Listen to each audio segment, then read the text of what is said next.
Do not adjust your radio dial. You are tuned in to the Mark Order Podcast.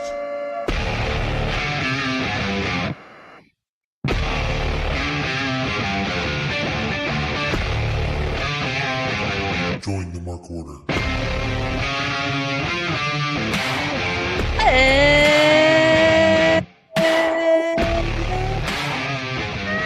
Wednesday night. You know what that means. I'm blonde again. We have a full house tonight. The vibes are great coming out of Double or Nothing. Immaculate, one might even say. And we're here to talk some AEW Dynamite. Solid follow-up episode. I personally have DQ fatigue because I watch enough WWE, but a lot of good stuff happening here too. As we build to All In, and they have a decent amount of time and the framework for a lot of things already set up. So I'm excited to see where this goes. But chat along with us if you would be so kind. Let us know you're hanging out. Fernando is here. Pieces is here. Hooks is here. Hooks is the best. Scott George is here. Taylor Cannon's here. We always have such a good crew on Wednesday nights. And we have a full crew tonight. All three of us under the same roof. I mean, the same virtual roof.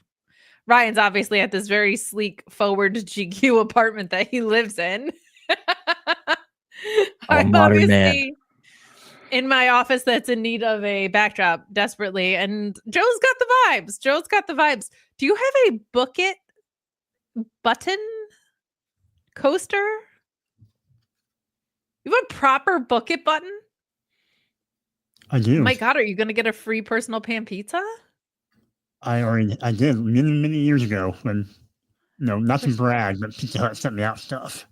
Hell yeah. Hell yeah. The signs that I was dyslexic were there well before I was diagnosed, including that we did like book reports to get your book it pin, obviously. And I hated reading. Now I know it's because I was never very good at it. But I would read the jackets of the backs of books, and I would do my book report summaries off of those. So before there was AI, there were other ways to cheat. But I don't think I ever noticed your book out. You never did book it? No, I mean, I read a lot as a kid, but I never did book it. You missed out on so much pizza. You missed out on a lot of free pizza and breadsticks, for real. For real, for real. But we got Lord Kev hanging out with us. Big G in the house. I'm surprised nobody's made like a book it Tony Khan pin or like a book it Triple H pin. I feel like it's just sitting right there. It's such an easy way to go. Maybe I'll make that merch for us. But I mean, there are 5 stars on it. Sell them at the Tokyo Dome. What are we doing? What are we doing? But Joe, you were off last week. Did you watch the pay-per-view? I did. You did? I did. I felt like it was pedal to the metal pretty much the whole way. What did you think of Double or Muffin? Yeah, I liked it, other than the usual comment of it went too long, Sure. about a half hour. Probably could have cut maybe 2 or 3 of the matches and put them elsewhere. This one was a little less like, didn't need that. But there were a lot to me of probably could have cut that. And also, look, I'm never going to complain about Nigel McGuinness wrestling for a long time. But like that tag match didn't warrant 22 minutes. Like there were a lot of things that I could kind of like nip and tuck along the way. I felt like more than matches that I wanted to axe. But I'm with you. These pay-per-view cards are too long.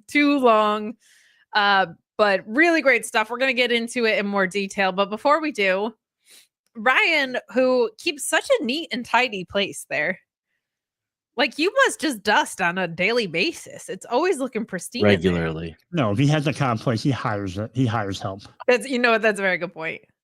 I don't know. Maybe he has like I'm going to do at least 10,000 guy routine. Like maybe Ryan's secretly up at 4 a.m, putting his head in ice and like a banana peel on his face. Man likes his sleep.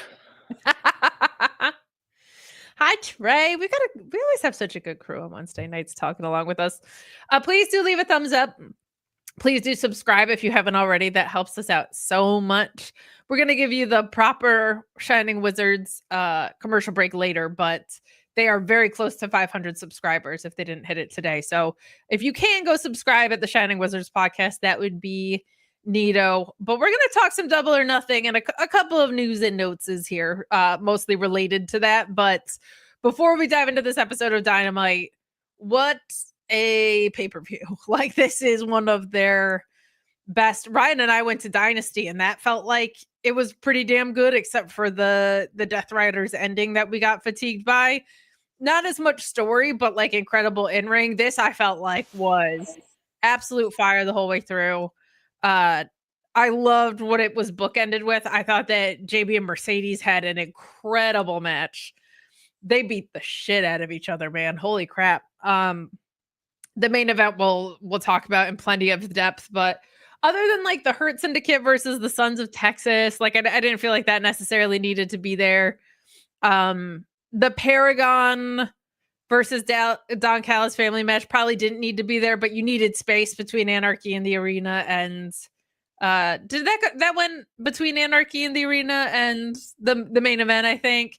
So like having a breather there makes sense to me because Anarchy in the Arena was insane. We had bodies hit the floor playing. We had Willow Nightingale through her ear. She was handcuffed basically to the ropes. Swerve knocked into what I'm sure was an extremely real speaker to knock out the music, which I thought was clever as hell. Crazy spots in this. Let's start with that and the main event. I'll give my thoughts real quick. I thought Anarchy in the Arena is not always the most for me because it's so spot festy, but the past two have been so much more self-aware that like I kind of have liked it. Like they've just gone so silly with it that it's a blast. Like the Jacksons coming out in their founding fathers gear on Memorial Day weekend, I thought was incredible. Swerve's just always going to do something that makes me uncomfortable. Stapler through the tongue is nuts. Like, I love that the women got to mix it up in this. I thought that was so much fun. Main event, I thought was incredible.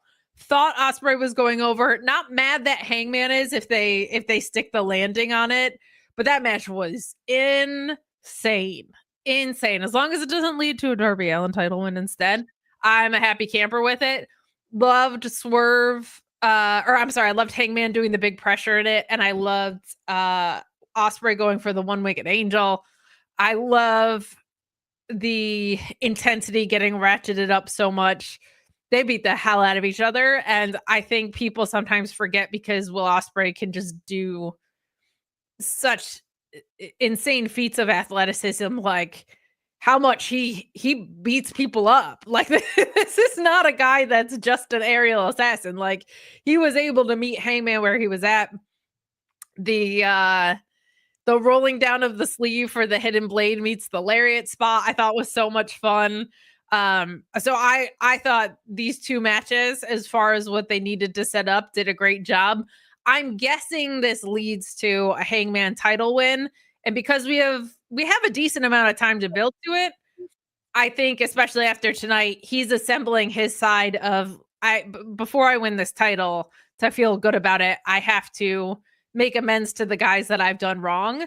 And I also need those people to help me equalize what's on the other side. Swerve getting the pin at Anarchy in the Arena, I feel like tells you everything you need to know. He's gonna, I'm hoping, like be the holdout that maybe doesn't help out until the match. Like I think there's a lot of places they could go with it. So I liked this Anarchy in the Arena. I think it was my favorite of them because it was the most goofy. And I thought this main event was one of those matches that even in the Will Ospreay collection of 5-star matches, we're just going to be talking about for a long time because the story was so complete. The match quality was incredible. Like these two mixing it up properly was excellent stuff.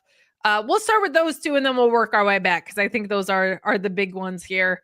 Let's start with Ryan. What do you think of the Anarchy in the Arena match and how anarchical it was? And our main event, which was breathtaking in a lot of ways. So I was watching and I had a couple thoughts as I was watching. It was one, something's got to give. Hi, Jesse Ozog. 2, something's got to give. 3, something's got to give. You stepped over my joke. You know what? You were just rude, Kate. You're just very rude. Something's got to give. Something's got to give. actually liked when they went to I'm So Excited and Kenny and Swerve just were like, yeah, we'll do whatever. Yeah, that's a wild match. I would the Willow spot made me uncomfortable, but that's because I don't like anything like that. Like where you're Sure. like when they did it a few years back in WWE where Jeff Hardy had his ear. Randy Orton twisted Jeff Hardy's like ear thing. Yeah. I couldn't watch it. Like that's But uncomfortable. could Willow not undo her earring? Like it wasn't through her ear; it was just through her ear ring, wasn't it? Oh, I thought it was through the gauge in her ear. Oh, you should have a gauge in her ear. Yeah, I think Yeah. so. That makes more sense. Than I couldn't see it, but I did this. Yeah. So I can't confirm fully, but it looked like it was through the gauge. And that's what I don't like the gauge thing. Like that's Worse than stapling your tongue? believe it or not, yeah. Really? Okay. That bothered me Okay. more. I don't know why. Maybe I'm just getting immune to the staples. Sure.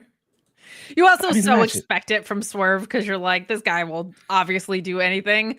Willow rises up for death matches, but she's still like Willow. You know what I mean? Yeah. Oh, absolutely.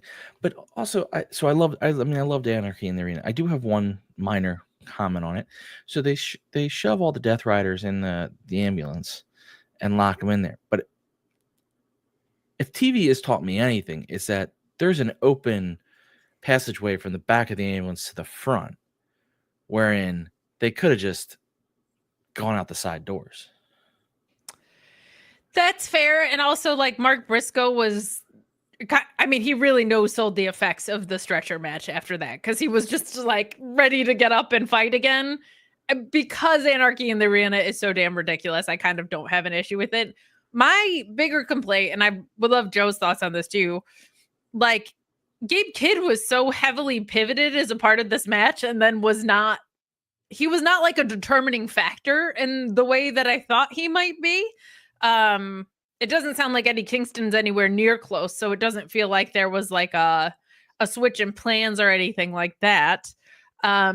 Also, shout out to the forklift driver who was certainly not a member of the staff. I'll give you some more details that I found out about that in a minute because it actually popped me quite a bit. It might be a Mark Order exclusive. I don't know, but Joe, what did you think of Anarchy in the Arena? And then Ryan, we'll ping pong back to you for the main event. But what did you think of Anarchy in the Arena, especially the Gabe Kidd stuff coming into play, but not really coming into play? It was kind of weird. So when you talked about the Anarchy in the Arena match being one of your favorites this year, maybe second behind the first one, maybe like in the Jacksonville Stadium, because that was just That's really fair. goofy over the top. But I think they found their. Are you thinking Stadium Stampede? Oh, okay, that's right.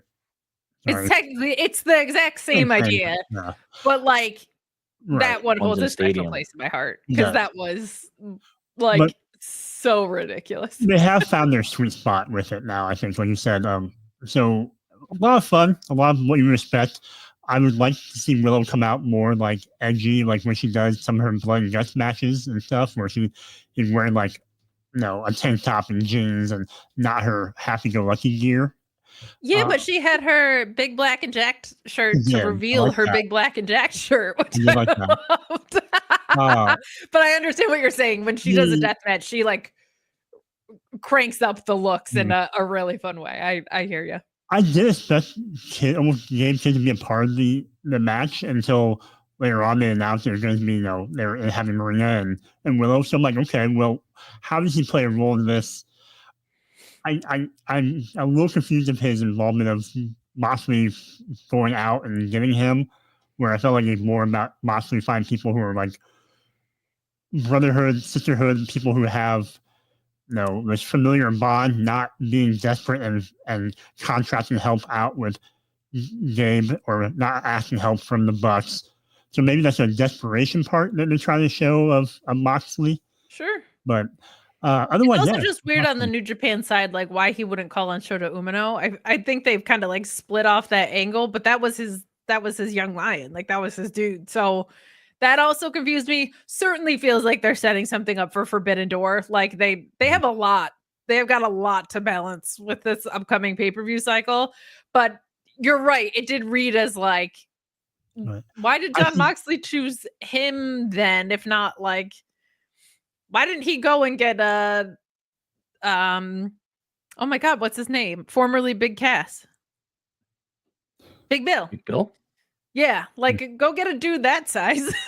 Gabe Kidd's intimidating enough that it's believable for a hired gun, but like, I'm with you. It made it feel at a place where it initially felt pretty natural.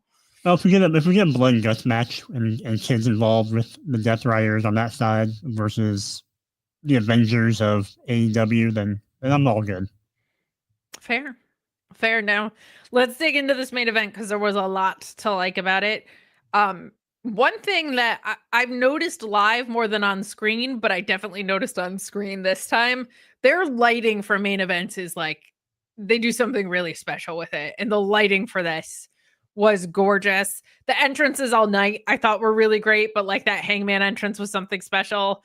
Something that really struck me, and now with the report that Fightful Select dropped that Ospreay and Hangman were vying for each other to win. The reverse Hogan, we'll call it. Will Ospreay was so excited to go lose. It was really funny. Like, he came out there with the enthusiasm that you see of like someone who's about to win in a major moment. I think that guy was just like, we're going to put on a fucking great match, bruv. And like, it was so cool to see such enthusiasm for ultimately a loss, but like a masterpiece in wrestling. Like, this thing was brilliant from front to back. Hangman being the main character just, I guess, is kind of undeniable right now. Ryan, where do you feel like this ranks in kind of what we've seen of pay-per-view main events? And what did you kind of just think overall? I mean, Ospreay being excited to lose kind of reminds you that it is a predetermined sport, so wins and losses truly don't matter if you're done right. Like, Yeah. a guy can keep going forward, but it still has to be done right. And they matter in terms of story, but not if you're, doing everything properly. The main event, it was weird that like you go from Anarchy in the Arena and then you have the matches in between, but then you have this hard-hitting match that was completely clean. Yeah. Like, Yes, it was. It felt violent as hell, but when compared to Anarchy in the Arena, it's completely clean, but it was just so violent. Like, they were hitting each other hard. Like, if the report from they were throwing bombs. if the report from Fightful had come out after, like, oh, they don't like each other, I would have said, okay, then that explains a lot of what went on there. But that's the same thing that, like you said, with Mercedes and Jamie Hayter, like, where they hit each other hard. Certain wrestlers just, that's the style they wrestle.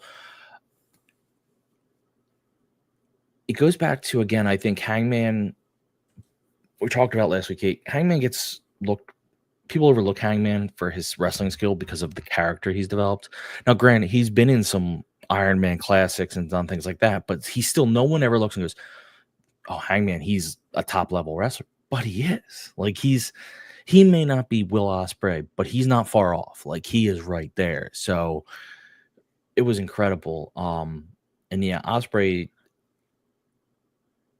he's just so naturally over with the crowd. It's insane. Like, he's just a wrestler that I get to look at, I feel like, most weeks and say, what the fuck? Like, how is this guy a human being that abides by the same laws of physics that we do? Is crazy. Is crazy. So I'm with you on that. To your point about Hangman, I'm gonna say something controversial. Yet so brave. I think they go to the death match well with Hangman too often. Because when I see stuff like this, I'm like, sometimes the deathmatch stuff, he always delivers in them. I don't mean that way.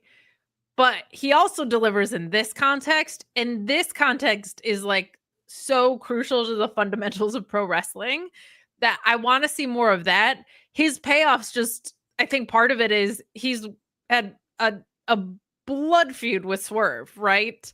And he also has faced John Moxley before in death matches and Lance Archer. But when I think about the fact that he also did that Iron match with Danielson, like, I feel like we should be getting, I hope, and from what I'm hoping ends up being a Hangman title reign, a couple more classics that are more like this, that are not stipulation based, but are just insane pro wrestling matches because he delivers like mad. I do think their way around interference on both sides of things for the main event of All In will be probably a death match, a no DQ death match. It's in Texas. It'll be a Texas death match. I'm assuming between Paige and Mox, because that lets everybody interfere as they need to without it being like family rules like they did with WrestleMania last year. Hi to Greg Cherry. Thanks for joining us. Good crew. Good crew. Especially that Jesse Ozog. What a gentleman and a scholar. But Joe, this main event, one for the books. How did you feel? What was your takeaway? I'm trying to think of some of the greatest matches in AEW that don't involve Will Ospreay. I feel like he's involved with a lot of them. He's been here for like a year and a half, maybe, and it's crazy the point we've gone to. I mean, he could wrestle Ryan at Beach Break and have an 8-star match. I mean, I could carry him if you wanted me to. Well, literally, you could carry him, yes, but and then you get like crucifix rolled into a pen. Do that small package. Yeah, we all know Ryan has a small package. You were talking about Hangman and his ability to do death matches and also these kind of matches where I think that really tells his versatility, where the death matches are obviously the ones where you have this long story build and that's kind of the finale of it. And this is more in-ring storytelling. And it's just, he has to be the guy now. I mean, especially after tonight too. Like, if you don't make him the guy to take the belt off of Mox, then you're doing a disservice to your fans and to the stories that we feel like we pivoted around to. Agreed. And it's also like, initially it felt like if Hangman got a title shot, he should lose because that should be the bottom where he starts from for the redemption arc. I kind of like this idea of the title win isn't going to be satisfying for me unless I make amends with the people I wronged along the way.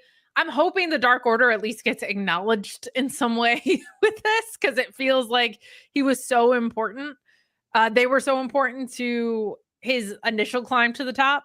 And they were involved with Death Riders early on too. I mean, they were some of the first people. So yeah, it would be a nice way to tie it back. It would be a nice way to tie it back for sure. And I don't think Swerve getting the pin in Anarchy in the arena was an accident. Like that feels very intentional.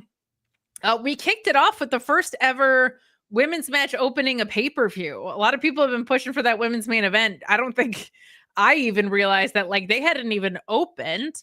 I know with Mercedes, it's an intentional thing because they know she can get the crowd back. So they've been putting her in, that third match spot, that like 7th match spot, because they know she'll get them back. But it was really nice to see them not put that on her and just let her and Jamie beat the shit out of each other, because they really, really did. That match was snug. Ended on kind of a scary spot, but at the same time, like part of the story was that they were gassed, like especially Mercedes was gassed. So it almost worked in a weird way. Mercedes selling for Jamie here, $1 million. Love that she has a moveset that largely targets the back, and Jamie had a back injury. So you saw her using that backstabber. You saw her using that submission. Like a lot of focus on an already weakened part of her is something that Mercedes should be doing. Jamie looked great. I feel like this feud elevated Jamie and really re-cemented her at the top of the division, where it felt like she was kind of waffling a little bit. Like that trilogy with Julia was really cool. It had no stakes on it, right? So this, I feel like, went a long way. And the match I thought was fantastic kicking off the show. Joe, let's start with you and then we'll toss to Ryan. What do you think of our opening women's match? I had a lot of fun with this. Yeah, a really good match, considering I wasn't quite sure how to go with the build. I felt like we kind of it didn't seem like it had a very long build, so I wasn't sure how that would translate in the ring. But like we were talking about earlier on the show, like they like laid it in, and it was great. And to get Jimmy built back up to that title contender that she was. I mean, and to try to see where she's going after tonight. Yeah, I think it's nice to make her a featured player again. And I think it's fun. Remember, like, Mercedes first came here and people were questioning, like, is Mercedes worth it? Was she, like, that first, like, couple months, and people were wondering, what the big deal was about her? I think we are seeing, like, this streak of matches and what she's doing with the division right now without carrying the world title. I mean, it's pretty impressive. It's pretty nuts. And what they set up with her and Tony today, I thought was fantastic too. I agree with you. It seemed like since she turned heel, she was way more comfortable. And then from the Chris matches on, like that Chris Hazuki match, Chris Statlander, those 2 matches, and that match with Hazuki in Japan, to now has just been like just no misses. It's funny. I think she just needed to turn heel, and I think they just needed to get her relationship with Camille never really clicked. Like it was so funny. Everybody was talking about what a weak promo she was, and I feel like not anymore. Like I think it was just the CEO character doesn't need any help. Like she's cocky, right? So feels very, very freeing. The Harley match people are mentioning in the chat too. Her getting to have a sense of humor and nar and play off the puppet and all that kind of stuff was all aces. To your point, Joe, yes, this is what you paid for. This is the Mercedes Moné that you wanted. I'm very intrigued to see what they do with her and Tony. But Ryan, what did you think of our opener? Trying to add on to what you guys said. I mean, it was a great match. Like I said, it was hard hitting to complement the main event. You had 2 clean matches that were extremely hard hitting and violent without resorting to any of the other things. You guys made all the good points about Mercedes just having banger after banger after banger. As Pisa says in the chat, she's a better heel. I think she's always been a better heel. 100%. 100%. But what I like about her heel character, she's not dastardly evil heel. She's not Christian. She's not even Death Rider. She's like, you can kind of cheer for her, but she's still a jerk. Agreed. Like, she didn't she won't unnecessarily. Yeah. You know what I mean? Like, that's what makes it fun. Agreed, but like with like Harley, like she didn't unnecessarily attack Harley. She just wouldn't have a match if there became a thing, but I just like appreciate that her heel feels a little different than some of the others, but her matches are incredible.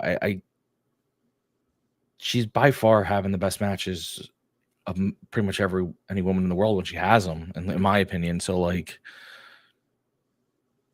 I don't know if she wins the belt from Tony, but I'm okay either way. I think that's what's kind of cool is either direction is interesting, because if you make it to the top of the mountain, there's nowhere to go but down. If Toni Storm hands her first loss, that's also very interesting, because I think either way she either peaks and goes on a double title run for a little bit and then comes crashing down, or you start to see her unravel in a part of the year that's been very difficult for them. Like, I think post All In and All Out is when you've had troubles in this company. I think Tony Khan goes back to football season, and not being in the weeds makes things tough. So her starting to lose, I think, and lift other women up in that time frame would be something that would be very helpful. Would be very helpful. We're going to fly through the rest of this a little bit because we want to hit the commercial break around the half-hour-ish mark, but some highlights for me, Nigel McGuinness, obviously, but like genuinely seeing a 49-year-old Nigel McGuinness hit lariats the way he's fucking hitting them. Like, I'm surprised Cash Wheeler still has a head. That dude, the Tower of Doom spot that he avoided, or the Tower of London spot that he avoided, and then he had Cash in the ropes and he kicked him in the back and then lariated him. I was like, oh my God. And then the lariat off the ropes, of course. But just, I got really emotional about it on the Select post show, because there's so many times someone comes back and you just want them to not be an embarrassing version, or like if you're lucky, they're like still good to great, right? You're talking a 49-year-old man. He's like not lost his step. It's kind of nuts. Like he's obviously in incredible shape, which helps, but like to get to see him come back and feel like it's Nigel McGuinness coming back, like the Nigel McGuinness that we knew. It's so heartwarming that it's not a compromised thing. Like it's just Nigel McGuinness at 49 being great. So that just, it's, as a Nigel McGuinness fan, that's awesome, but it's also just crazy that he had a long layoff. He had a really long layoff. And the fact that he's back in full force like this just warms my heart. Just warms my heart. I had a lot of fun with Briscoe and Ricochet. That the final shot of the scissors dripping in blood, I thought was insane. This was kind of superfluous on the card, but it was a lot of fun. Like I have no complaints about this. My complaints came later when Mark Briscoe was just able to help in Anarchy in the arena after being stretchered out of there. But there was a nice mix of comedy with some high flying stuff in there from Ricochet with some real brawling. Like I really liked it. Lashley and Benjamin versus Dustin and Sammy. I didn't really care. Okada and Speedball, I thought was one of Okada's best matches in a while. Tony and Mina was great. And that was the meat of the card. We talked about everything else already, but any highlights you guys want to point out? Oh, Other than Okada and Mike and Speedball, probably my favorite of the kind of the mid card booking of the pay per view. It was, I wasn't expecting it to be as good as it was for me, so sure, so that was good. I liked it. And like you said, it was really good showing from Okada. Yeah, it felt like New Japan Okada like came to form in this. Ryan, any thoughts? Well, you guys said Tony the and Mina ending smooched. too. So They did smooch, which I was kind of like. I was just kind of like, what are we doing? I honestly thought we were gonna like. I know all the talk about her, but if there was ever a moment set up for Mariah May, that was it. Like that was like because of Mina, she could have had a story with Mina there. Like that's a yeah, exactly. thing, but, even if she was on her way out, you could have capitalized on that. Plus, yeah, she's just been doing an incredible troll job, just in general. Yes. Amazing stuff. Nigel looked really good. It's weird to see Daniel Garcia play the savior in the tag match, the hot tag, because usually he gets in trouble in someone. But that was really good. The shatter machine has never shattered so hard. Like I didn't love the ending to that. Daniel Garcia passing out from a sharpshooter. I was like, that doesn't. And he's not bleeding or anything. His oxygen flow isn't cut off. Like it didn't make sense. Just let him tap. Tapping happens all the time in the UFC. All the time. I had said too, like, I get wanting to have a protected finish. There was a match between Dax and Danielson where Danielson had him in the omoplata and his eyes were covered, so he couldn't find the ropes. And that's why he couldn't break the hold, so he had to tap out.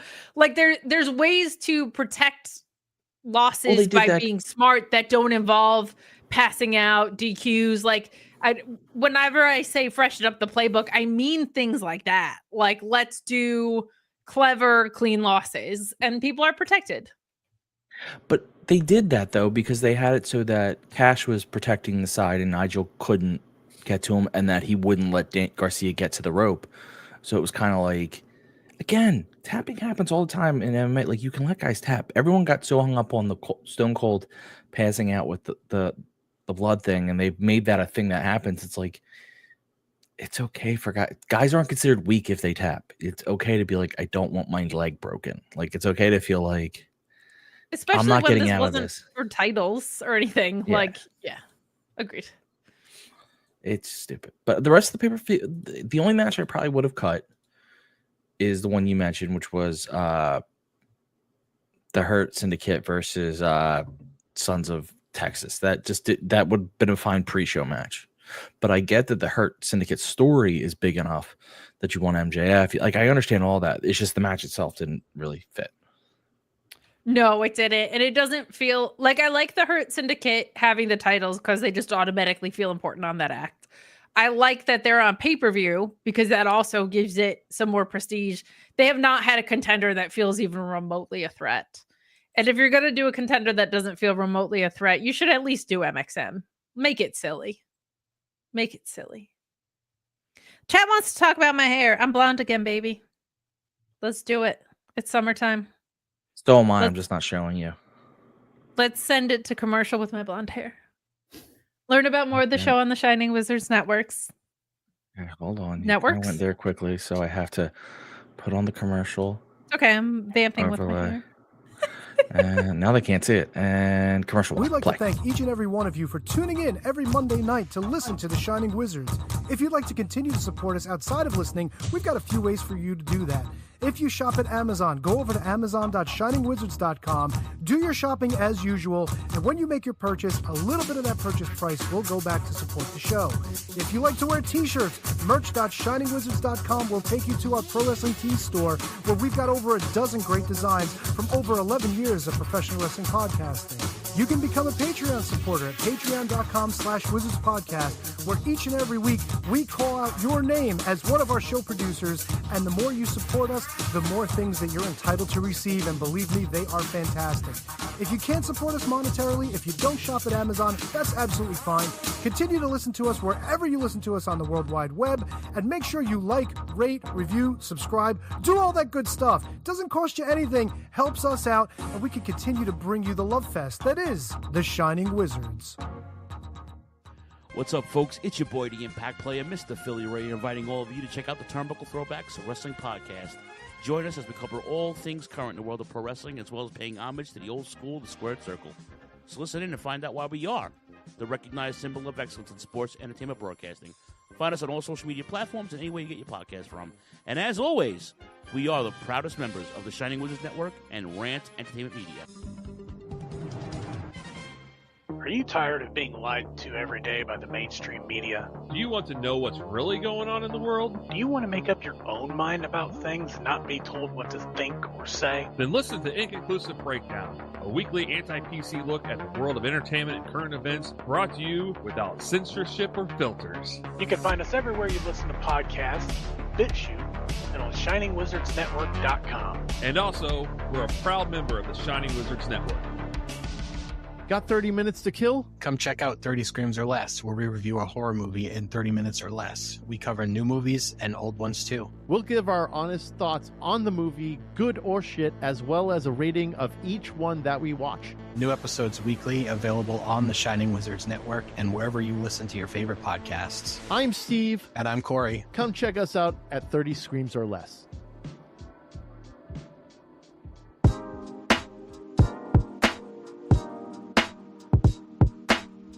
G'day guys, my name is Thomas, one half of the Broadcast Podcast. With our podcast, we go back and watch wrestling events from WWE, WWF, WCW, ECW, AEW, and many other wrestling promotions.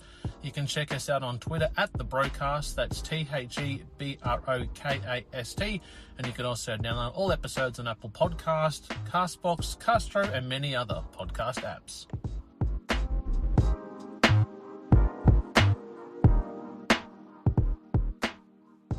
You like your music heavy? Then check out Radioactive Metal on the Shining Wizards Network. For over 16 years now, Radioactive Metal has been one of the longest running podcasts. Over the years, we've interviewed some legendary metal acts, had some awesome discussions, and cranked a hell of a lot of tunes. So join your cool Uncle Snowy and his co-host Aaron for the audio mosh pit that is Radioactive Metal here on the Shining Wizards Network. Well, the action is underway!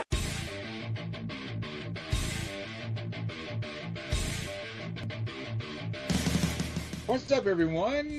When on the Shining Wizards Network, be sure to check out Wrestling Night in Canada. If we're not recording another kick-ass podcast, Or playing in punk bands. Or recording kick-ass heavy metal albums. then we're sitting back, we're grabbing a couple brews, and going over everything to do in the world of pro wrestling. Because we're from Winnipeg, you idiots. The Mark Order Podcast is the only show you need if you're looking for dedicated coverage of everything AEW on the Shining Wizards Network. Join us live on YouTube every Wednesday night at 10:15 p.m. Eastern after Dynamite to chat along with the show. If you can't join us live, listen to us on your favorite podcast platform. Follow us on all social channels at Mark Order Pod and use the hashtag #JoinTheMarkOrder, because if you don't find us, we will find you. I'm Kevin Rowe. I'm Al Day. And we're a couple of down under pounders that co-host Rogue Day Dots, an action figure collecting podcast where we talk about, well, just about anything that tickles our fancy at any given moment. We're grumpy old men, and sometimes people get on our nerves. And when you get on our nerves, guess what? You get off the lawn. Get off my lawn, asshole! We also go on a little bit of a mission. We go back and we're grading every wrestling figure line that's out there. I'm talking LJNs. I'm talking Jacks. I'm talking Hasbros. Who doesn't like a little Hulkaplex? It's a Gorilla Brain Wrestling podcast production found on the Shining Wizards Network. I'm Duke Bags. Kevin Rowe. And together we are the co-hosts of Your Duke and Road. If you want to hear about some terrible wrestling shows, we got you covered. Well, we talk about good ones, too. We're currently talking about the death of WCW. I know what we're fucking talking about. Sometimes we get guest spots, like from the Taskmaster. I like to listen to the Your Duke and Rope podcast. They're funny guys. That I like when they talk about the Nards plows. I like Nards plows. That's a good move. And I like the Dungeon of Doom. You know, sometimes I call my butt the Dungeon of Doom. Thanks, guys. Yeah, Oklahoma. Let me tell you a little bit about my favorite wrestling podcast. All right. It's a podcast with two men, Duke Bags, Kevin Rowe. They talk about professional wrestling. It's a man's sport. All right? And who better to talk about a man's sport than Duke? Oklahoma. And once in a while, Vince Russo stops by. Whoa, you piece of shit! If you're not listening to the Your Duke and Rope podcast in the back with the boys, you piece of shit, I don't know what you're doing. It's, you gotta slide one in there. If you're a man, you're talking about something only a man can do. You're talking about sliding one in there. Bro, take the time to slide one in there. All right, bro, you piece of shit. Slide one in there. A Gorilla Brain Wrestling podcast production that you can find on the Shining Wizards Network. All right. Thank you for hanging with us through the commercial break. Please leave a thumbs up if you haven't already. I know we have some latecomers from the beginning of the show where I plugged all of our nonsense. So please do leave a thumbs up. Please subscribe if you haven't already. If you're listening in audio form, 5-star reviews are neat. Even on the days we give a 3-star effort. Graded like we're in the Tokyo Dome. You know what I mean? Couple of things that we didn't mention with the pay-per-view. Nick Jackson unfortunately sustained an injury. A lot of people were worried about Jamie Hayter. She certainly looked okay after that scary spot at the end of the match. So some good things there. Also of note, JR had surgery to remove his colon cancer, I believe it was. And it sounds like the surgery was a success. That guy is tough as they come. So whatever ails him, he seems to kick the ass of. So good on him. Glad that he had a good surgery. He had shared on social media that it went well. He has to do some rehab, but he's doing all right. He's doing all right. So that is all excellent news to hear. I had mixed feelings about tonight's episode. There were some very high ups and some very medium lows. There was nothing necessarily bad. I really didn't like the DQ finish. But other than that, nothing I would say was bad. Anytime we're in the Rickabone zone, product gets 2 thumbs up from me. I swear that dude just can slide into any role so well. And sometimes when commentary starts to lag, he just is like, here's some energy for you. So very much appreciated there. The more he's in the mix on commentary, the better. But I'm just a blonde 25-year-old, according to the chat. What do I know? So, overall thoughts, gentlemen. Let's start with Joe. What did you just kind of think from a general aspect? I didn't feel like this was the 1-2 punch we always get, but I don't really have a ton of complaints about it either. No, it felt very much like a post pay-per-view show where, again, I'm guessing a good number of your talent are banged up still from the pay-per-view, like you mentioned. And you have 45 days until All In, so we have plenty of time to get things going in the next few weeks. But yeah, I mean, it had some highs and some okays, not low for me, but it was there. Highs and okays, as the best roller coasters always go. It's just like a peak and then it just plateaus for a little bit. So I'm with you on that. I forgot to mention, somebody was asking about the forklift driver stuff. So I had asked around a couple of people because I was like, who is this random forklift driver? Like driving Nana and Swerve to the ring for Anarchy in the Arena.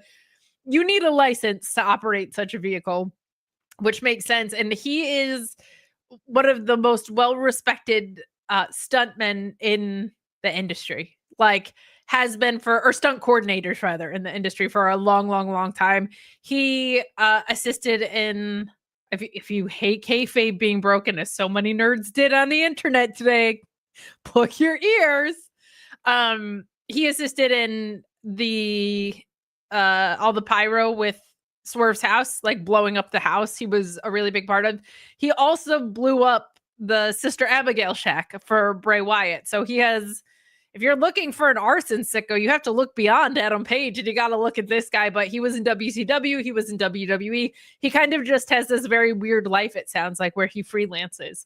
So it was kind of cool because I was just like, who's this random white guy driving this forklift? Alex Pulaski was like, you should have just had him. You should have had Nana pay him in 520s real quick, and the whole thing would have been a little less distracting. But yeah, he's a very well respected stunt coordinator. So that was that. But Ryan, thoughts on tonight's show, just kind of from a high level here. So I really thought you were going to start with, he's one of the most highly respected forklift drivers in the nation. I really thought that's where you were going. Oh my God, just like he's top ranked. He's a top 5 forklift driver. Like a mother. Yeah. And that was going to be what I questioned you to be like, where do they rank these things? I will also say the moment there's rankings like AEW used to have. You do yes. You compete, and then once you get to number 1, you get a title shot for the world's forklift title. I you're the fourth and best. Wow. There it is. I should have mentioned this. Doing forklifts. Jesus Christ. The moment when Swerve came in on the forklift is the moment where I cackled and said, this is the stupidest thing in the world, and I love it. Oh my God, it was so great. Did you guys happen to see the footage of Justin Roberts' POV of let the bodies hit the floor breaking? No. I will send it to you because it just is one of the most authentically cool crowd things you'll ever see, because kind of all at once the crowd realizes what song it is, and then also Swerve basically flies out of the ring and hits the floor, and Justin Roberts just has his cell phone out, like taking footage of this whole crowd, just white people going like this. It's so great. I will send it to you, but it's fantastic. I would also encourage anyone to go back and watch the initial run of the first play of Bodies, which again I do think they should have maybe put another song or two in there, but the first play of Bodies, Kenny Omega goes to the crowd to have him sing along, and he clearly chose a woman who does not know the words to Bodies. And it couldn't have been more clear, and I thought that was very funny. I like tonight. I get what you're saying. It does feel like the roster was a bit down. There was a limited, but it also felt like they,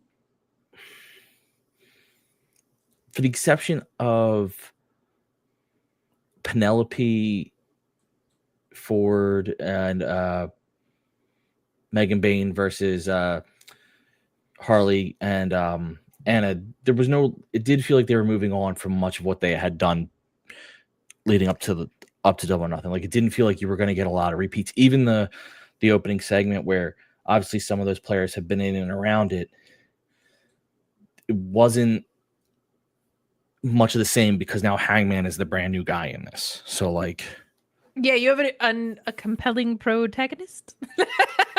yes, and that we did get the Death Riders versus the Faces kind of repeat, but even that didn't feel like out of place too much. I understand what you're saying, that it wasn't like, honestly, like I really like when they do the 1-2 punch.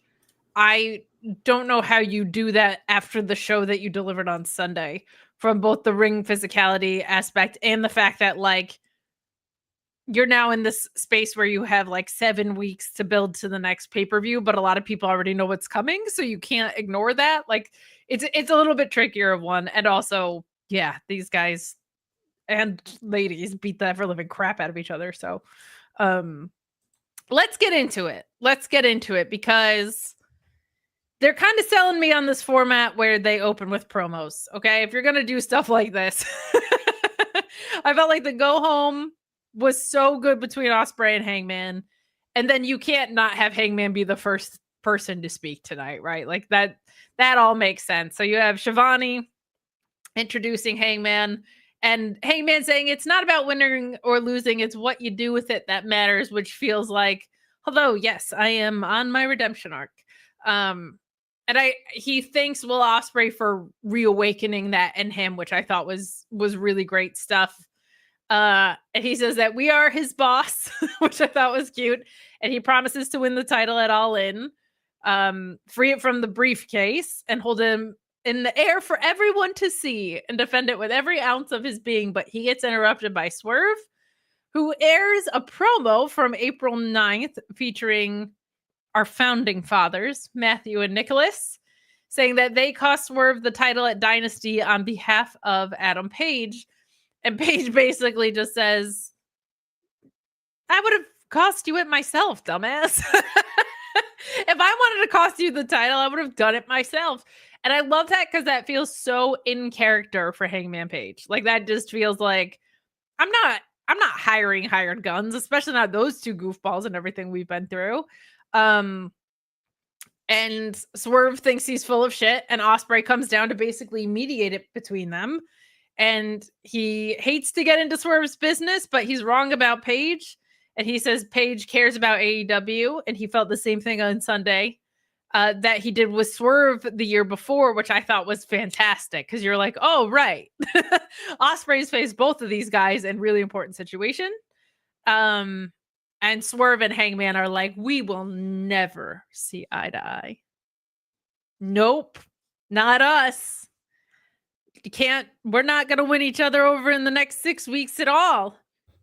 Nope, we're not helping each other. We're never going to get on the same page, even though we have a common enemy. That's not going to happen. I hate that guy forever and ever. I thought this was really, really effective.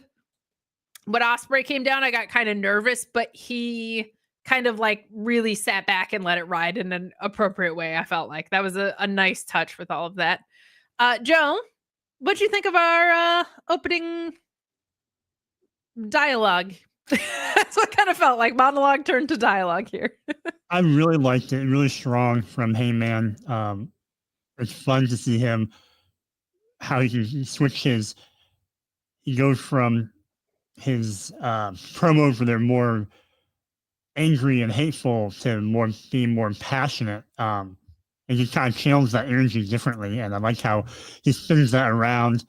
I'm waiting for the the moment where Heyman and Swerve have that Mr. and Mrs. Smith moment where it's like we try to kill each other throughout the whole movie, but somehow we end up falling for each other, and we become this cohesive unit to fight the bad guy.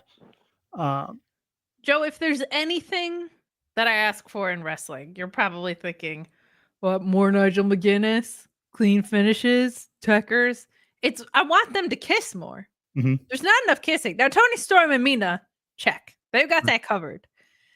But I think it's time for Swerve and Hangman to kiss. In between that movie reference or making a 10 Things I Hate About You reference. Oh my gosh. That's this was such a good Nobody promo, hates but it you at was all. missing. I know a little bit. Not even, yeah.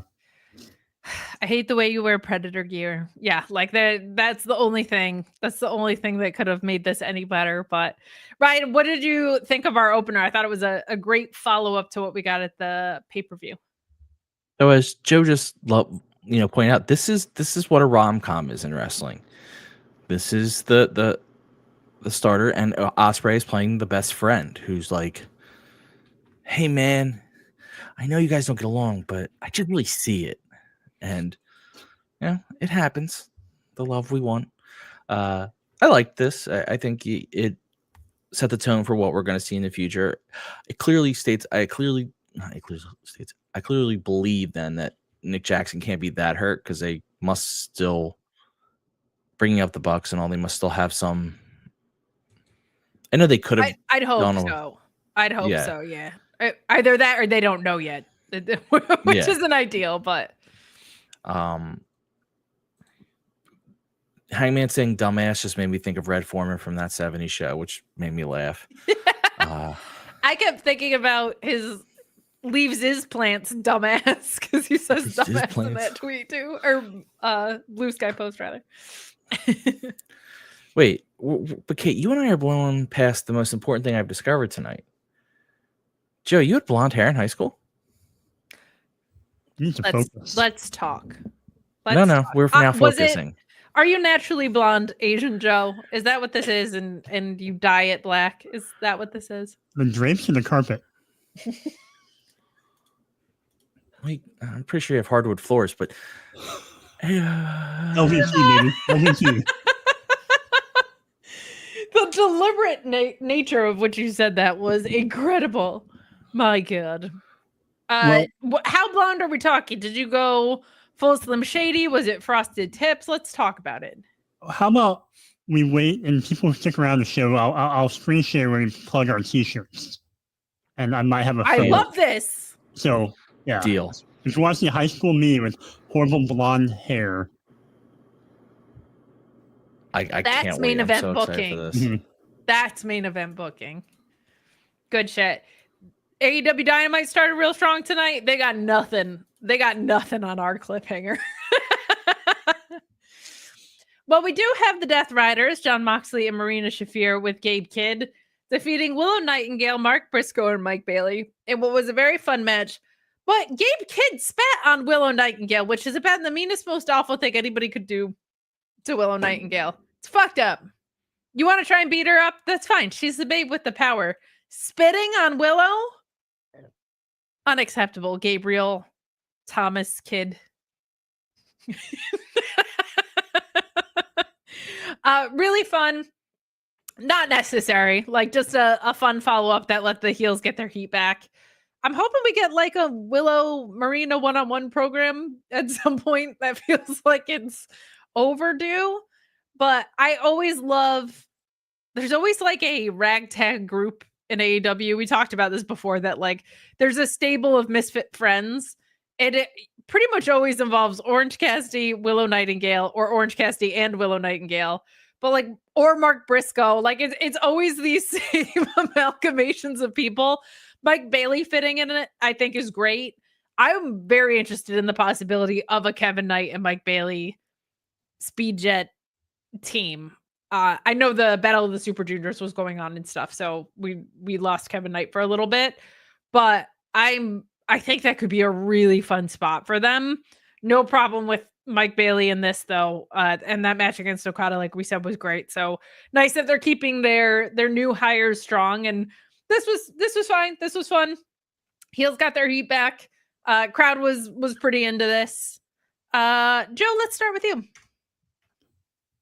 I was a little thrown off by the mix of the team of Speedball being integrated into this, but I mainly He medically cleared the day after a a few days after a pay-per-view.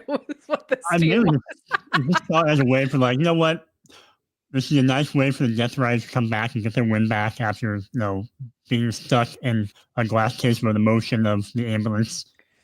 That's really what I saw it as. I'm like, they were going to win. I'm in a glass case of emotion. Yeah, it was a push, not a pull door, and they forgot to. No. Basically what it was. Ryan? It's just one of those random thrown together face teams against the Death Riders. You see that happen. We've seen that happen a lot, I feel like, over the last couple months. Sure. I will say most of these guys have had a problem with them, which is good. That's true. That part's good. Mike Bailey is completely an outlier. That just felt like people love this guy. I guess that's where it feels like the randomness to me. Yeah. It's like Mark Briscoe made sense. Obviously, Will makes sense. But Mike Bailey, you're like, you were just wrestling Okada. What are we doing here? Yeah, and Commander came out to neutralize Claudio, which is funny for so many reasons. Like, I can't. Commander's great. I don't buy that he can neutralize Claudio at all. We did have Mox choking out Briscoe, and Chris Statlander was watching backstage too. So which I don't like that. I don't want to see Willow and Chris fight again. I'm intrigued enough by the Marina element because I have a very strong interest in Chris Statlander and Marina Shafir fighting. Or but Marina's like tag team partner, another woman in the mix. Yeah, that could be cool. It does seem like move on. Like Chris, there were no, it's not like there was a title shot at stake or anything. Like, what is Chris watching for is a fair thing to wonder. It just felt like I don't like that they're at least hinting at like she's having problems with Willow again. It's like you just brought them back together as friends. Are we going the other way already? Yeah, and I'm trying to think of a situation where Willow would need more backup. But like her and Marina feel evenly matched enough, I'll say. Like it doesn't feel like I'm overwhelmed by this one other gal. Yeah. But we'll see where it goes. We will see. We get a quick Hurt Syndicate vignette. Not a ton here. MJF is just like, you know what? I don't know if you know this, but we hurt people. So that's essentially what we got with this vignette. There was a very funny picture of, I guess, Lashley and MJF were on the same flight. And Lashley's taking a selfie of him like rolling his eyes, and MJF has a Hurt Syndicate hat on and is grinning like an idiot. It's fantastic. Go out of your way to find it. But any thoughts on this vignette? This was kind of just a standard quick thing to remind you that they're around, but not on the show tonight. No, I think the only note I had was trying to observe like Bobby's facial expressions as he was listening to Max kind of speak to the group. I'm going to wonder if Max will eventually get too far over his skis and start talking too much. I look forward to that. I look forward to that moment. Brian, any thoughts? No. Fair enough. We get some Anarchy in the Arena highlight shown, and then we get Megan Bayne and Penelope Ford cutting a promo about their upcoming match, which they win in a no DQ contest against Anna Jay and Harley. Harley getting busted open in this. And it was mostly good. There's some ring psychology stuff that they need to figure out how to age it in these matches. Like whenever there's a chair, things go wrong. There was a spot where Megan Bayne just was voluntarily taking shots from Harley and Anna, it felt like. And then she kicks a chair out of the way to lariat them when one of them has a chair and one of them had something else. I love Megan Bayne and her presentation's been amazing.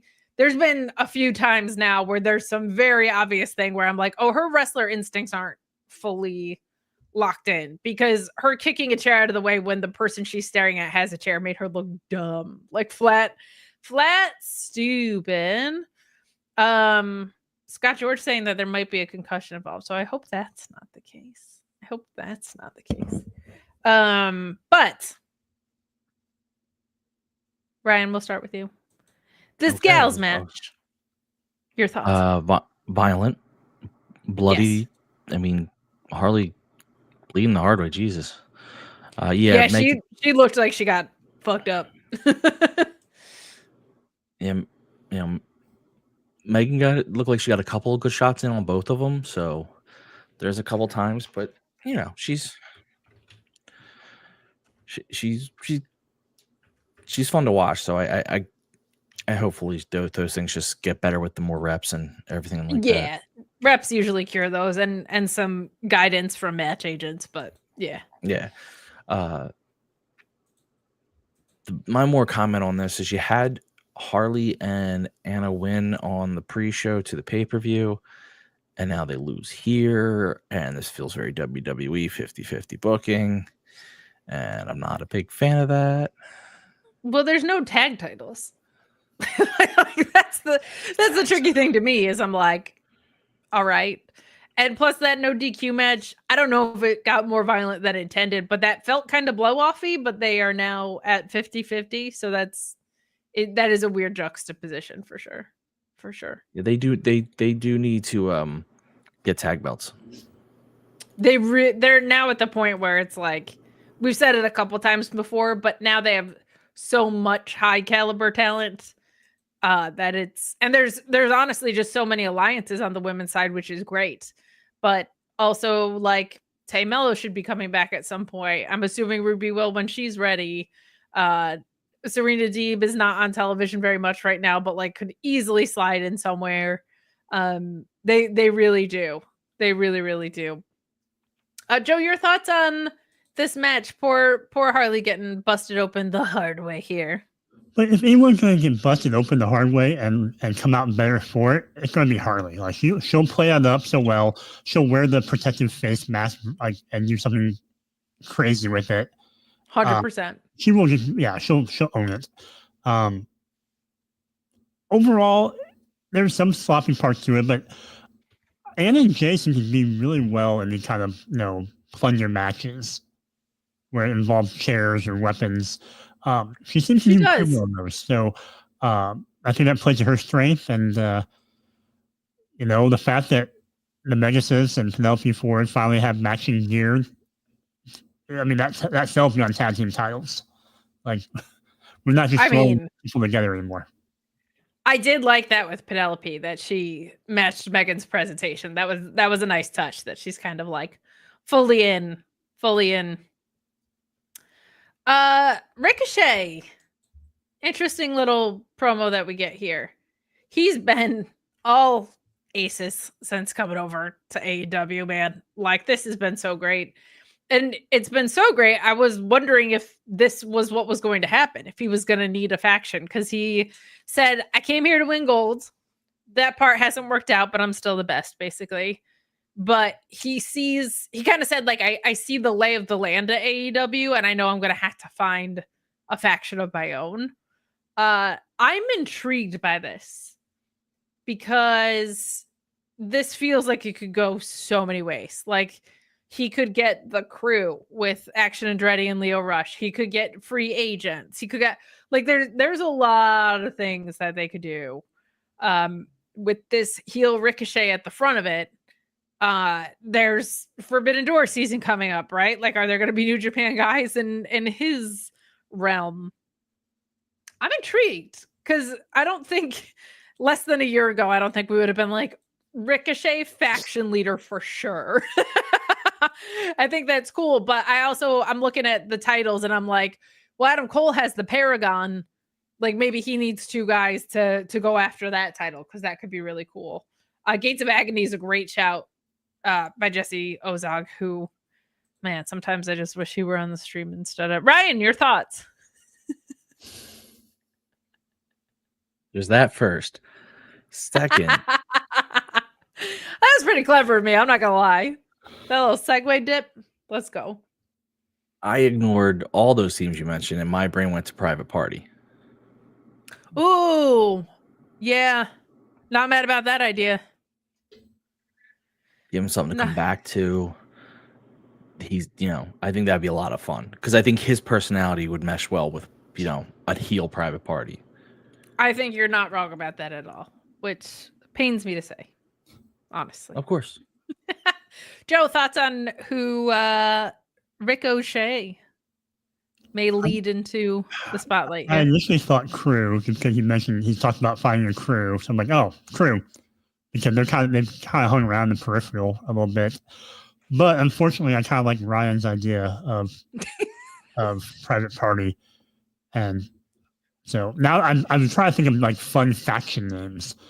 Like, do we call them the Gold Diggers because they're seeking gold? Do we call them Bald Busters? Do we call them, I'm just trying to think of like a fun faction name for Ricochet. The Bald Busters. Bald Busters. Or maybe they're the cut above the rest because you like scissors. Not mad about that. We at the Mark Order regret to inform you that we really like Ryan's idea.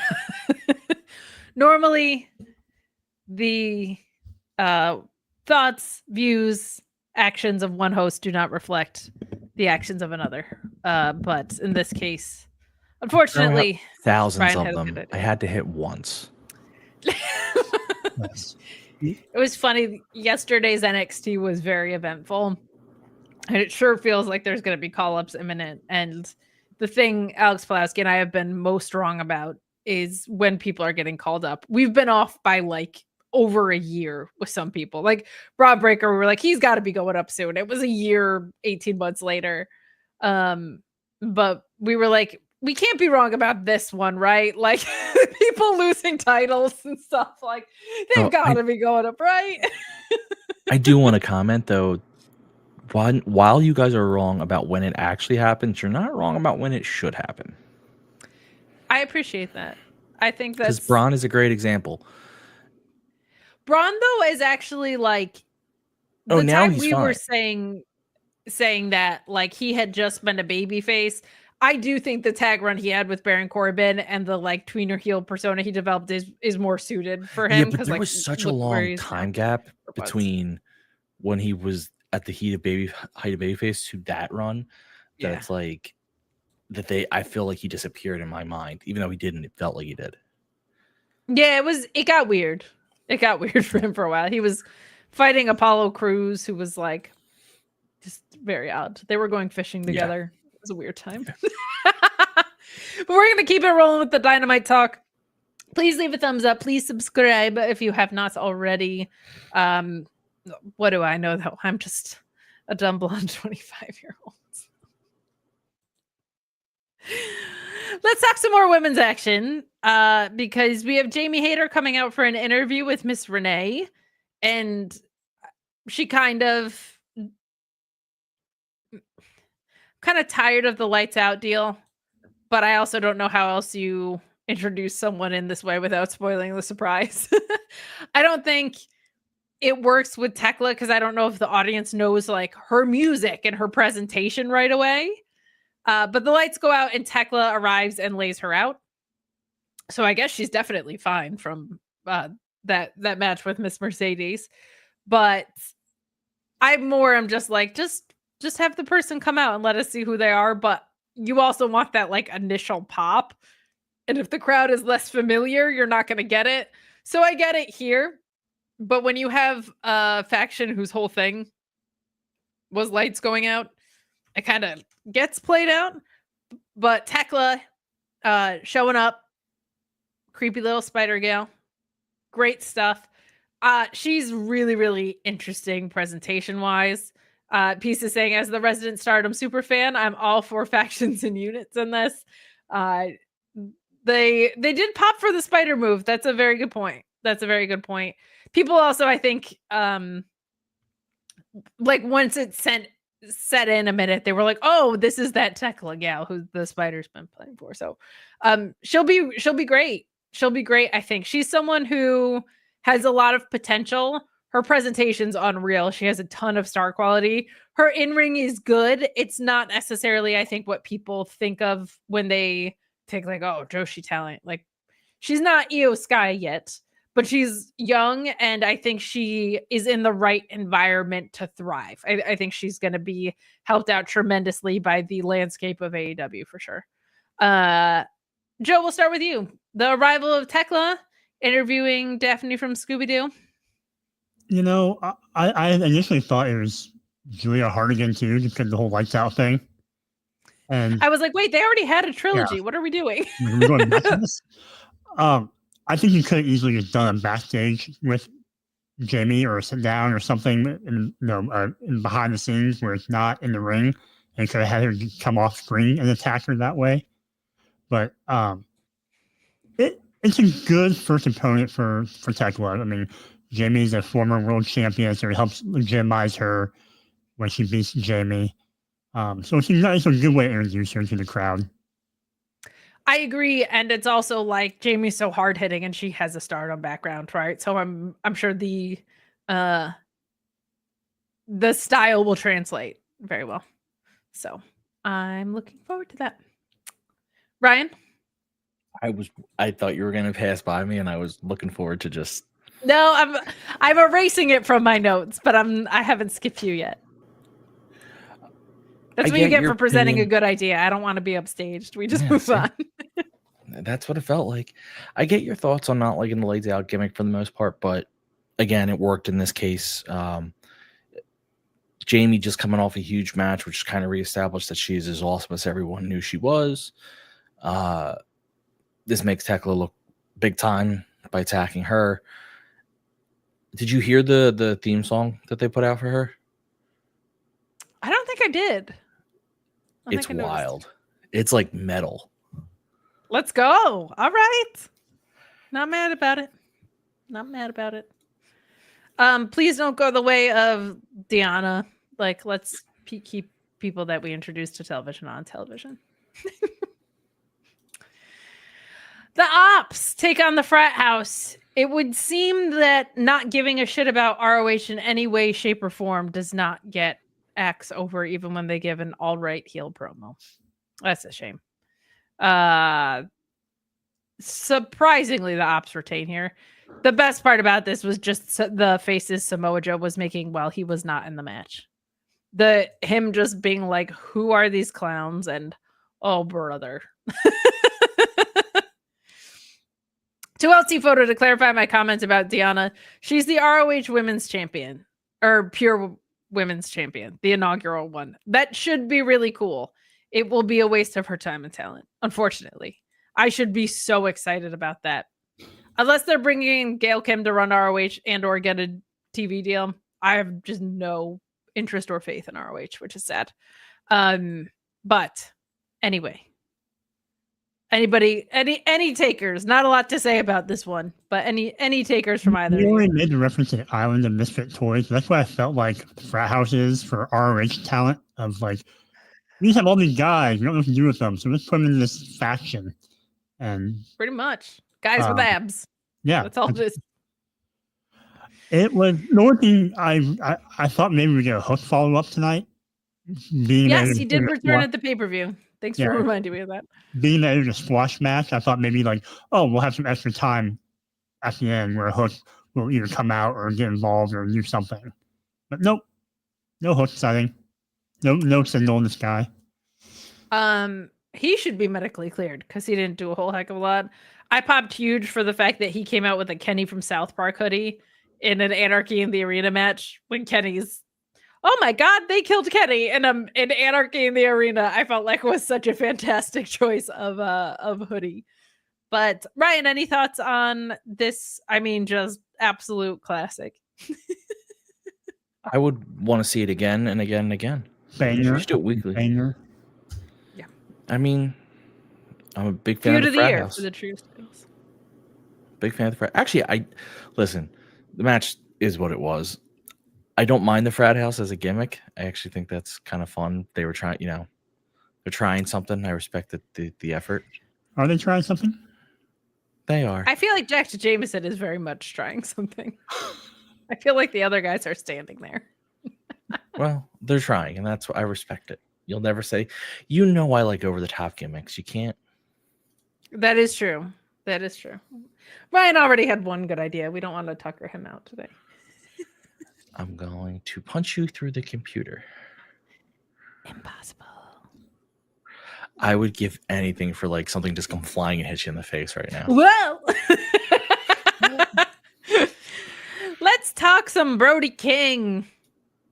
No, actually, these two segments dovetailed in the stupidest way possible. Let's talk this TNT Championship match between Adam Cole and Kyle Fletcher that I was so excited for, that ended in DQ when Josh Alexander interfered. Hope Adam Cole is okay, because that guy just cannot stay healthy and took a nasty little landing in this. But Brody King comes running down to make the save from Adam Cole. Security tries to separate them, King and Alexander specifically. And then the match starts after a commercial break. Now, I am a fan of dovetails. I like them almost as much as dovetails. Woo! This one was fucking stupid. Don't. Adam Cole hasn't really had a work rate defense against Kyle Fletcher. Please sign me up any day. Don't blue ball us. I also am just fatigued on that because I watch so much WWE and that's their only fucking match finish these days. So they really shouldn't be punished because they don't do this all that much. But I was like, oh, brother. I was so looking forward to this match. So much. Brody King then goes on to defeat Josh Alexander, which kind of surprised me. But I like Brody King getting to do something other than be a badass that takes pins. So a solid match there too. I'm wondering if Josh Alexander will get heated up. I really hope he gets to do the G1 this year. So they might not want to put him in the thick of something for when that pops up. That's still a little bit away. They just finished Battle of the Super Juniors, but he might be kind of just a guy until after that clears out. What did you guys think of both of these matches? Let's start with Joe. Let's start there. What do you think of these? I was looking forward to the Adam Cole Fletcher match, and baby, yeah. We should have known better because it was slotted in the death slot of Dynamite. Nice to see the women not there, but yeah, right. When the title match is there, you're like, this is not going to be important. Right. That's why I'm like, it's a CNC title match, right? And it's at almost the bottom of the second hour, but yeah. And then the thing was, we had the DQ finish, which was bad enough as it was. And then, Kyle didn't seem to mind it during the beatdown, and then we have a backstage with him talking about how he didn't need help and how he's upset about it.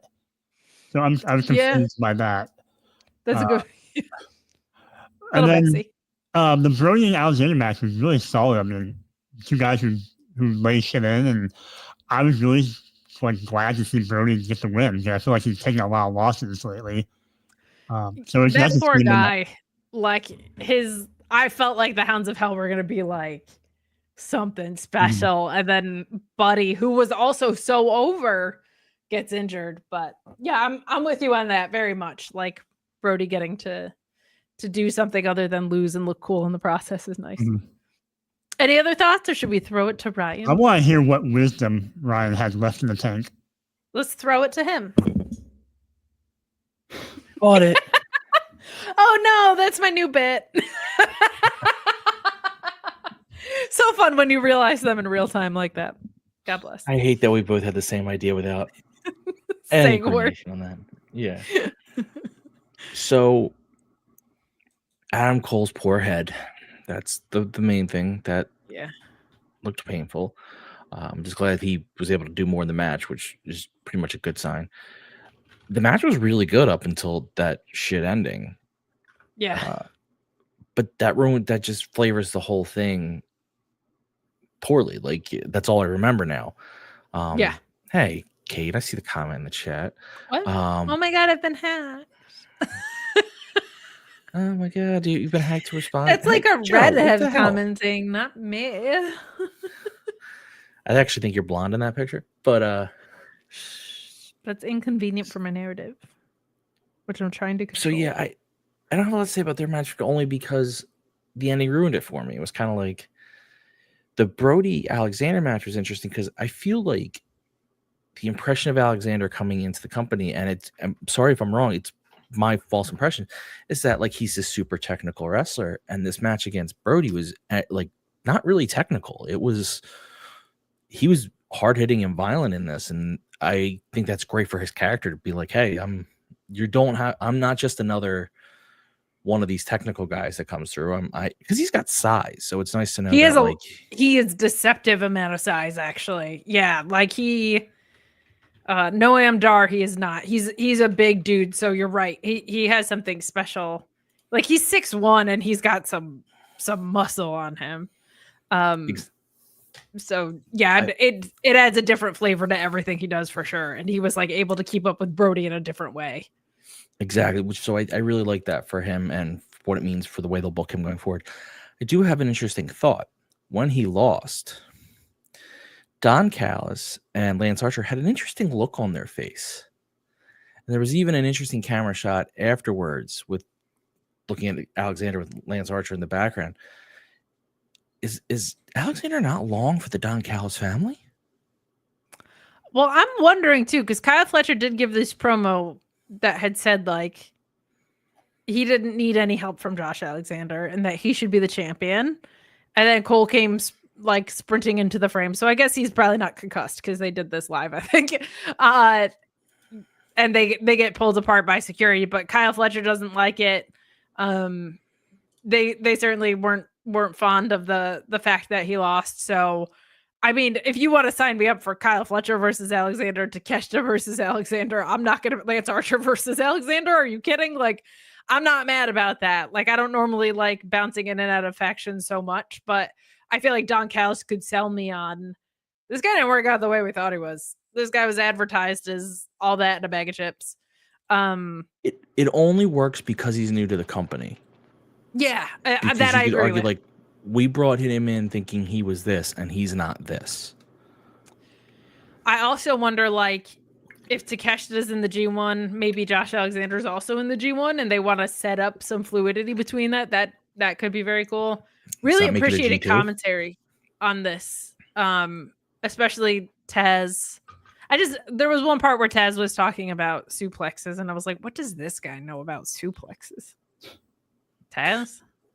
Not Taz. No. Any other thoughts on this, fellas? Ready to close this sucker out? Oh, that's right. It ended with talking. Pull the trains. It did. There was a lot of talking on the show. It was definitely a post pay-per-view. We're going to be chatty. But both promos that this was bookended with, I thought were excellent. So earlier, you have Mercedes arriving. They're in El Paso, Texas today. You have Mercedes arriving in a lowrider. A nice Eddie Guerrero nod there that was lost on the crowd. The crowd was very in and out tonight. They were a little meh. I will also say, though, when they pulled up in the lower, she held that position with the title over her head way too long. She looked kind of weird, like she didn't know.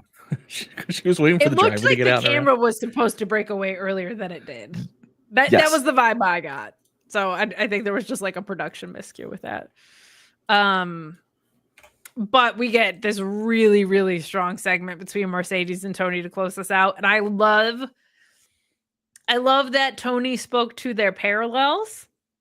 And I love that there's like a tremendous amount of respect visible between the two of them. So Mercedes compliments Tony Storm and how much she's grown and changed since they first met. And Tony Storm says they became the woman they needed to become in AEW. This was so refreshing to have them say, like, we were given our flowers and we held titles other places, and then to be our fully realized selves, we came here. And it wasn't like throwing shade at the other place. It was those stages of our career set up where we are now. And Tony called out that Mercedes had said, like, Tony Storm was someone that she came to AEW to face. Like, she really wanted to face her. You had a lot of really nice back and forth, and Mercedes saying, you may be the champion, but I'm the CEO. Like, I was a champion, but I'm the CEO now. I'm not a boss anymore. and you had Tony with this really nice you may be this mega champion, but I'm the world champion. Like I really loved that. She was like, I don't need all those other belts. I don't need to be the Rev Pro champion. I'm the world champion of AEW. And you may be the best wrestler to ever do it, she basically says, or the best one going today, but I'm timeless. And this was perfect. Mercedes out there in full-on Beyonce gear. She's been calling herself the Beyonce of pro wrestling. She seems like someone that would start calling herself that because she ordered this type of gear specifically. Like that feels like her. And Toni Storm is in this old Hollywood high-waisted shorts with like a cherry halter top attached to it and her hair pinned back. And she wore red heels to the ring, but nobody needs to watch out for the shoe because she's barefoot for this. And you have not physicality here, but you have Mercedes trying to go for the Monet Maker. And Toni Storm escapes it and goes for the Storm Zero. But Mercedes just bails out of the ring, which I thought was nice. And then Mercedes does her dance. And then Toni Storm does the CEO dance. And then lays out on the mat because she's an absolute insane nutcase. Fantastic. Absolutely fantastic stuff. I really, really, really liked this. I really, really liked the nods to like Toni Storm is probably the best character wrestler in the world right now. And Mercedes Moné is probably the best in-ring women's wrestler in the world right now. And I don't normally like two champions facing each other when it's not title for title. But they did it through a tournament. So I can't be mad at that. And there's something really cool about at All In, your best, my best. Like that's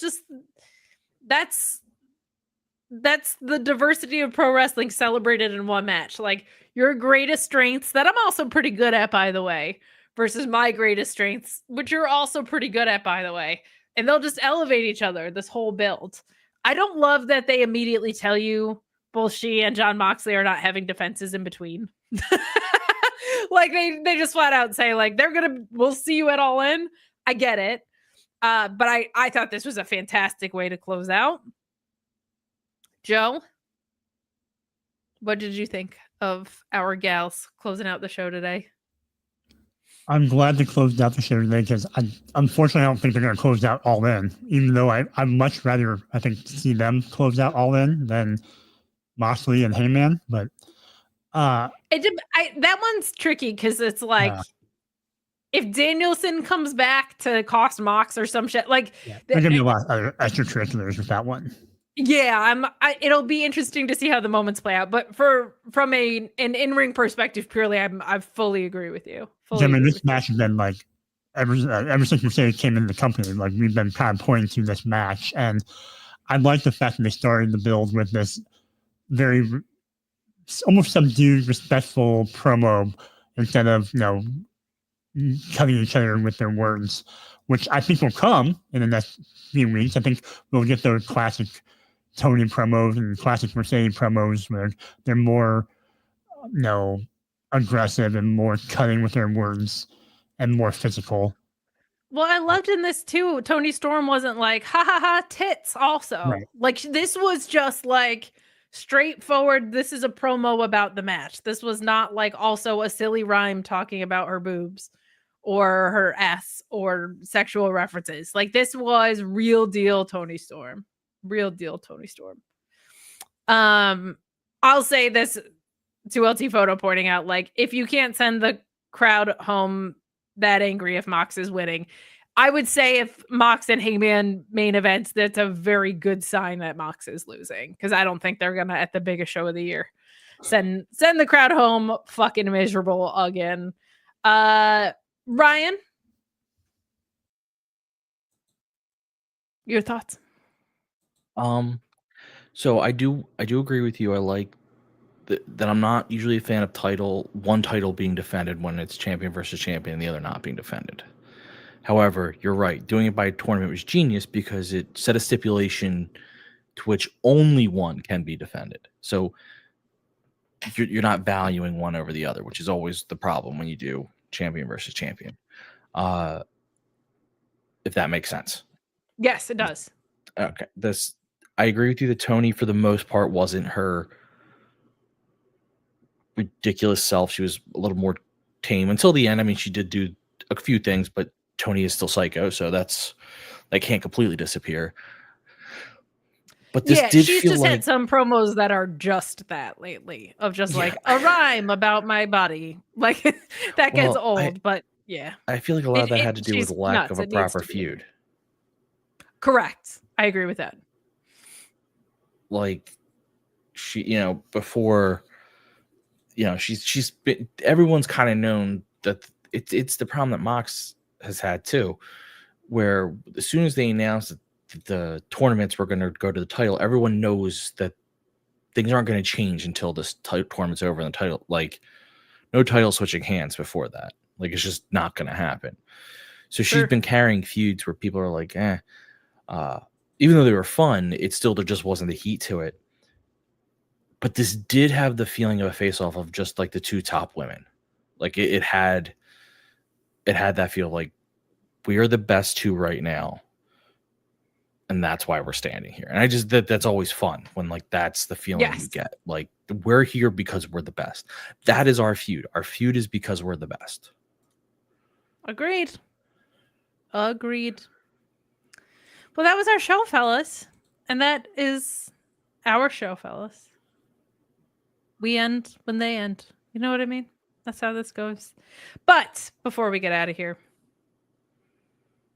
we've got t-shirts to tell you about on ProWrestlingTees.com. Head on over to ProWrestlingTees.com and pick up 1, 2, 3, or 4 of our beautiful t-shirts featuring the Mark Order logo front and back, or pocket-sized front and back. Could be anytime that you want to get a t-shirt, you're welcome to. But I'm sure there's a post-Memorial Day, whatever the fuck that's going on. So head over to ProWrestlingTees.com. I hope Joe doesn't pull up the website, and I hope he does pull up his blonde hair. That's way more important. Yeah, these are our t-shirts. They look great. You should get one. Joe, where's the hair? Blonde hair, blonde hair, blonde hair, blonde hair. Blonde Joe, blonde Joe. Blonde. We. Let's see if I can pull this up here really quick. Sorry. Let's see. Move that guy. We'll try to share. Blonde Joe. Blonde Joe.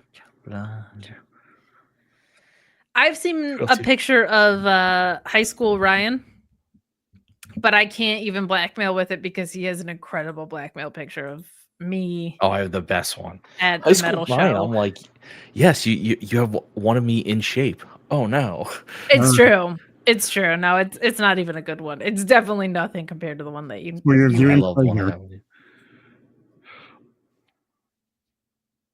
You'd see it backstage. Oh my God. I gotta say, you kind of pull it off though. And this was the look during the era. That's what's making it so funny to me. I know exactly when this was taken. I know I've met this kid several times. 100%. 100%. It's not as bad as you made it out to be honest. It's not great. It's the right tone of blonde. No, but I was thinking like a 2LT in the chat going like it was like the Slim Shady look, and that was what really gonna make me happy. Yeah, you didn't go. This you didn't go platinum. So stereotypical of what was popular at that time. It was the undercut bowl cut. Yep. With the bleached blonde hair that my mom helped me do at the kitchen table. Stop. And yeah, I had to as a blonde expert, I would give this very high marks. And my roots were showing really bad, but I had to keep it for the school photo, and then I colored it like dark after this. Dang. Okay. This looks good. I'm not mad about this. This is. I wanted Slim Shady style, Joe. Like of the time. It was perfect. It was perfect. My junior year, maybe sophomore, junior year of high school. So that feels right. Yeah, about 97, 98. Yeah, I was gonna say. Fact that there's a 90 in it is right where. Yep. 100%. 100%. Well, thank you everyone for hanging out with us. We saw Meet Normus. We saw Maria coming in here late. But we are wrapping up. But before we get out of here, Ryan is here on the Mark Order. He's there in his bachelor pad, obviously, with these incredibly well maintained, those plants that are always so vibrant. But he's also here for something else, people. He's also here for history. Okay. Ryan, tell people about where they can find you, but not about history, because history is boring. But if for some reason you like it, where can people go read about it? Hold on. I went back and watched last week's episode and used the same segue. I was gonna say this. She found. I'm doing a bit, man. Come on. I got at least 8 more of those before that's run into the ground. And then you keep going, and then it gets itself out of the ground. Yeah, the Family Guy method. It becomes history and then it repeats itself. Thanks for watching that. It's nice. You can find me on our socials at Mark Order Pod. And then, as Kate said, you can follow my history blog here for history.com. I released my follow-up article this week. And those I'm going to revamp a little bit, but they're mainly just to review the sources I use because I want to highlight the great historians out there and hopefully encourage you maybe to read their stuff. Fucking historian, Mark. Damn straight. At Here for History on all socials, or at _ Here for History, depending on where you're looking. So not all socials. But yeah, go check it out. And I don't have any pictures of me with blonde hair. I never had blonde hair. Yet. There's some bet that Ryan's going to lose, and it's going to be great. Yeah, you have like Sky Too Hottie bleach blonde, like short hair. I've got gray, though. Does that count? Oh, we're going to blonde spikes like Nigel. Ryan, will you write about dinosaurs at any point in your American history? Honestly, maybe not about dinosaurs specific, but that gives me an idea for a future article. Maybe about the history behind archaeology. I don't know. We want dinos. The history behind archaeology? You're right about Indiana Jones? Exactly. Oh, my brethren in blonde. Joe, where can people find you? Oh, you can find me at _Asian Joe. And, I do have a cereal blog still. And I am getting closer to doing one again. I think my next one is going to be on some Magic Spoon cereal. Let's go. So, protein cereal. Overly priced, healthy cereal. It's true. Both of those things are true. You can find me in the salon, getting my hair done, getting blonder by the minute. But I'm on Fightful and Fightful Select a bunch. Don't follow me on social media. Place is a hellscape. But follow me on Blue Sky. I'm a better person there. And you can follow her in person. We don't need that said on the internet. Our crew is good, but there's weird people in this world, man. They get weirder by the day. But no, you can follow me at Miss Kayfabe on social media. And that's gonna be our show. So we will say goodbye and good night, and then Ryan will narrate the outro for you. Wait, programming note. With a 4-hour AEW broadcast, 2-hour Dynamite, 2-hour Collision next week, Ryan is doing a solo show. Yes. All right. That's all. We won't be here. We'll be back the week after. We love you so much. All right. So now what I do is I find the outro thing. So nope, that's commercial. This is outro. You got it. Nailed it. Gotta make sure my volumes are good. 100%. They're up. Nope, don't play commercial. I play show, outro.